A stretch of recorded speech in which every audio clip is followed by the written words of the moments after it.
Hello সবাইকে, আজকে আমি তোমাদের সঙ্গে শেয়ার করতে চলেছি একটা আই মেকআপ। তো প্রথমেই আমি একটা আইশ্যাডো প্যালেট থেকে ব্রাউন কালারের দুটো শেড মিশিয়ে ভালো করে আইলিডে অ্যাপ্লাই করে নিচ্ছি। এরপর লাইট একটা ব্ল্যাক দিয়ে আউটার কর্নারে একটু ভালো করে ব্লেন্ড করে নিচ্ছি। এরপর আমি আইব্রোটাকে ভালো করে একটা ব্রাউন কালারের জেল দিয়ে ভালো করে ফিল করে নিচ্ছি।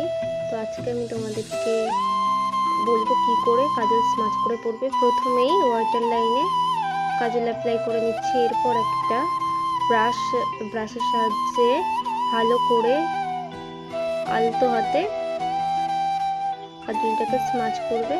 দেখবে যে একটু ডিফারেন্ট লুক দেবে। এমন ধরনের কাজল পরতে অনেকেই ভালোবাসে কিন্তু পরতে পারো না, তো তাদের জন্য এটা স্পেশালি। কেমন লাগলো অবশ্যই জানিও।